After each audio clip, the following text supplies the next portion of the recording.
Hi YouTube, it's Kathy and this is my weekly entertainment wrap-up for January 7th through 13th. This week I read 2 books, I watched 1 show, I watched 4 movies, I watched 1 circus, and I listened to 1 book.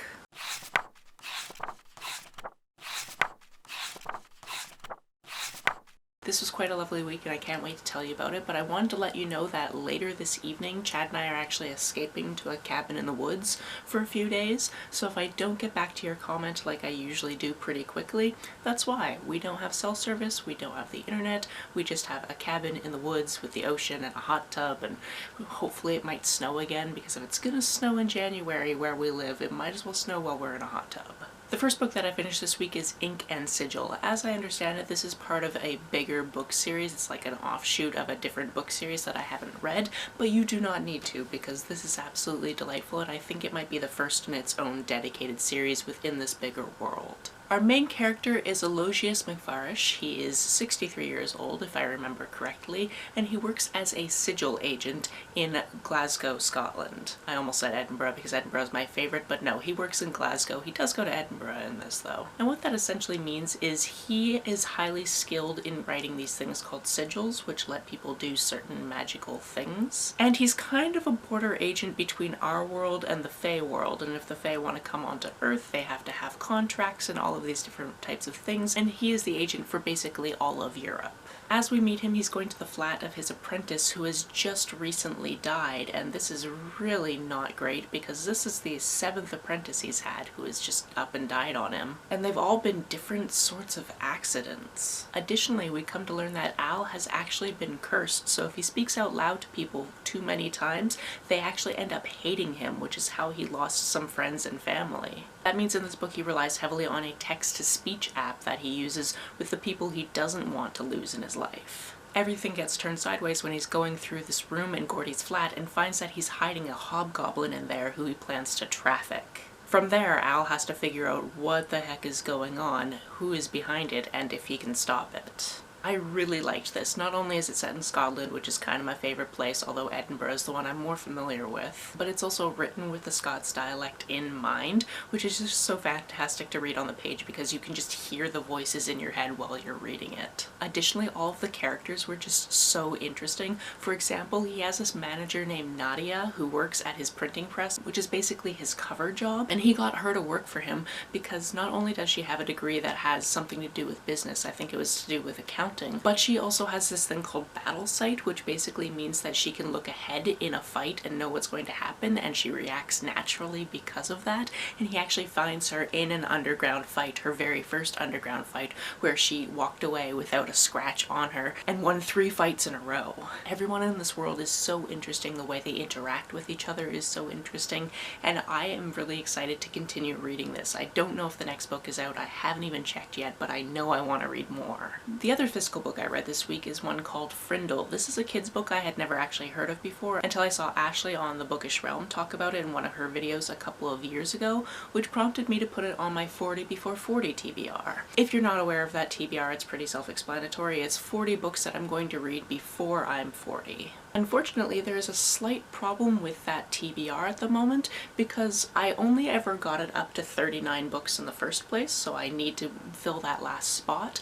But there's also 2 books on that original TBR that are from St. Martin's Press. And I'm not reading from them right now for reasons you should probably know if you've been watching this channel, but there is a current and ongoing influencer boycott of St. Martin's Press and its imprints at this point, and I'm just going to take them off my list for this time. So I need to fill 3 spots on my 40 before 40 TBR, so if you have any suggestions, please leave them in the comments below because it will be really awkward if I get to the end of that project having only read 37 books, because that's all I was suggested by the vast places on the internet that I've asked for recommendations. In any case, Frindle is nice and short. It also has pictures by Brian Selznick, who is also an author, and I've read some of his books before. Some of them are actually told in pictures, which is really cool in the same art style.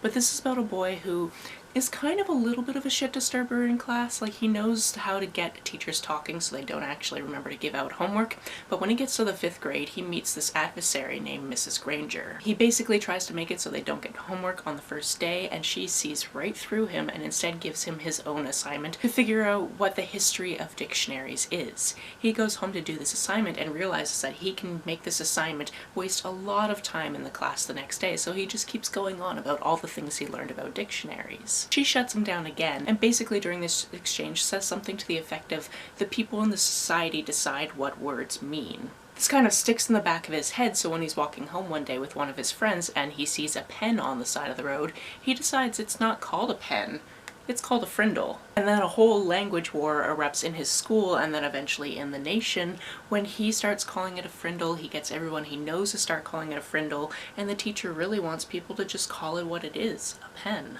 This went much further and deeper than I expected from a kid's book. I also really enjoyed reading it because it is an older title, so it has all of this older technology in it that was perfectly valid when I was a child, but just makes me laugh now. For example, they were getting their class photo taken, and instead of saying cheese, they all held up a frindle and said frindle, and they couldn't retake the photo because the photographer was out of film, which is something that would have happened when I was a child, but definitely wouldn't happen now because that's all digital. This is a truly delightful tale, so thank you to Ashley for recommending it. Just broadly, she didn't recommend it to me specifically, but I took it out of one of her videos around the time I was making this TBR.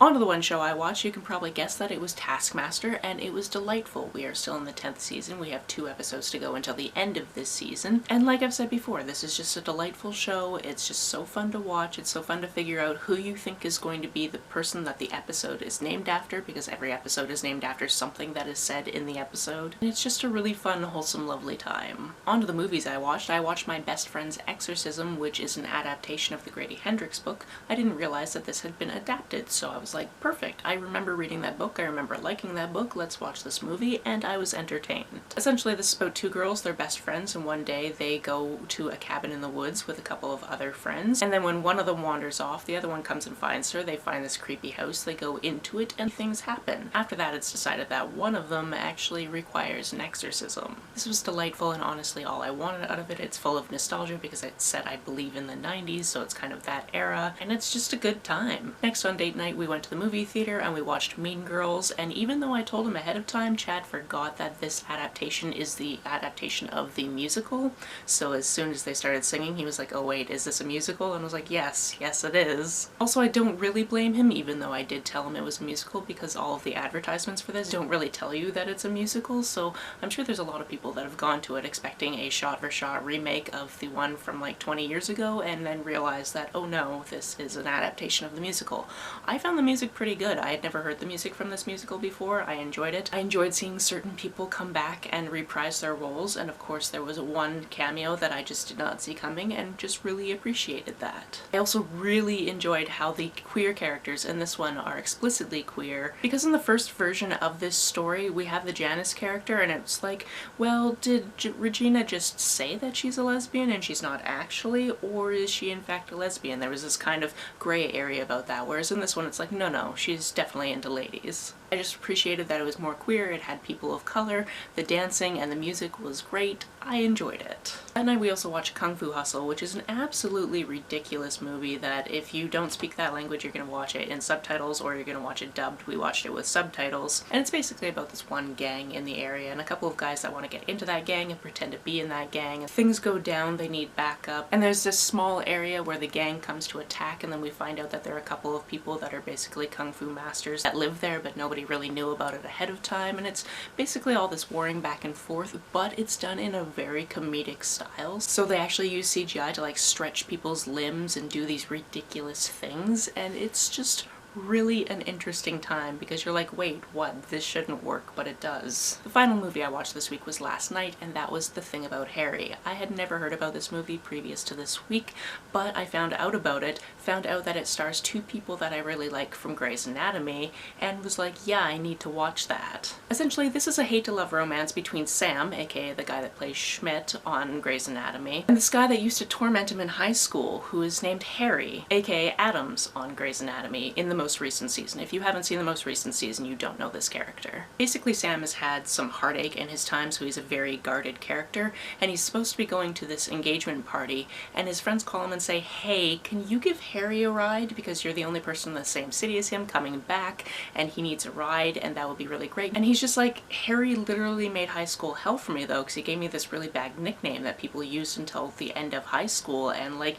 he bullied me all the time. Why would I do that? But he really loves his friend, so he decides to do it. When he brings this up during this 9-hour car ride, Harry doesn't even remember being the person that started that nickname and is actually really truly sorry. It's also revealed during this car ride that Harry is Pan, which is something so shocking it actually causes Sam to drive off the side of the road. Sam was openly gay in high school and was basically kind of the only one type of thing, and Harry really admired that but hadn't really come into his queerness, so he kind of was like, well, if I'm mean to him, nobody will think I'm queer by association. From here, we see this story that happens over at least a couple of years because we keep having these time jumps where maybe they're gonna get together, but then it's not good for a specific reason, and then eventually we get to our happily ever after. But not without a bunch of conflict along the way. Listen, it's not the most solid script in the world, but I did heavily enjoy it, and also I really enjoyed the portrayal by these two actors who I already really enjoyed. And if that's not enough for you, Karamo Brown actually plays a small role in this as well. On to the live event I watched this week. Yesterday, my best friend actually had 2 spare tickets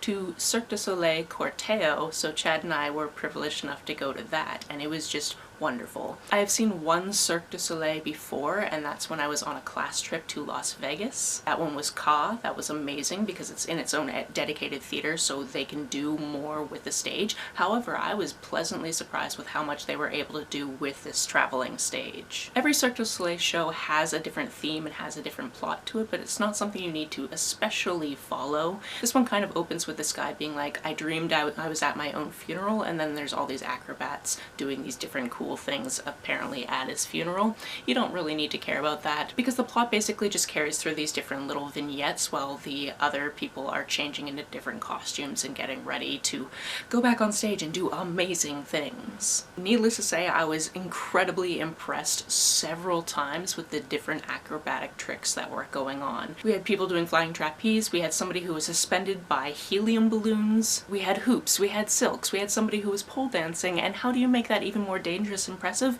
You pull the pole out of the stage and have it flying around. It was just incredibly impressive. I really enjoyed the staging of this because they actually had it set up like a proscenium theater, and they used scrims at the beginning so you couldn't see the fact that on the other side of the stage is the rest of the audience. So the audience is actually viewing from 2 sides, so the actors actually have to move around in a way where you're actually including both sides of the audience, which from a theater person is just such an interesting thing to look at, and I could see that's what was happening when we started, so I was just like, this is going to be so cool. Because obviously before I've seen proscenium shows, I've seen black box shows, I've seen theater in the round, but I've never seen it done in this exact way. On to the book I listened to this week, that was Nettle and Bone, which is another T. Kingfisher book. This one is a quest story told in a very interesting way. As we're meeting this main character, she is on the second of 3 impossible tasks, where she is trying to create a dog out of bones. If she's able to do this and she returns the dog to somebody called the Dust Witch, she has one more task before the Dust Witch will actually help her take down a prince. At the beginning, that's all we know. We don't really know the backstory of why she wants to be able to kill a prince, and we get that filled in as she's going on this journey and learning these different things and getting these different characters together to do the thing that she needs to do. And I don't want to tell you more about that besides the fact that I just really enjoyed all of the characters in this. We have characters that are companion characters. So for example, we have this one chicken that is a hen with a demon in it, and I just really love when we have these kinds of side characters that are a whole different personality to themselves even though they don't talk. Basically, I haven't read anything by T. Kingfisher that I didn't really enjoy, so I'm looking forward to going through more of her backlist because I know there's a bunch out there I didn't know about, and then there's gonna be more, so I'm excited for those too. I've gone on long enough and I have to get this edited before I go to the gym, and then before before I go to the cabin in the woods. So that's it for this week. If you've read, watched, or listened to any of these, let me know about it down in the comments below. On the way down to the comments, if you hit that subscribe button, that would be very nice of you. If you don't feel like leaving a comment but want to make sure that I know you're here, just leave me an emoji or a smiley face if you happen to be on your keyboard. Some people have asked if there's a way to financially support this channel, so I set up a Ko-fi account, which is a digital tipping service. The link for that, as always, is down below. You can like and share this as you see fit, and I will see you very soon. Bye!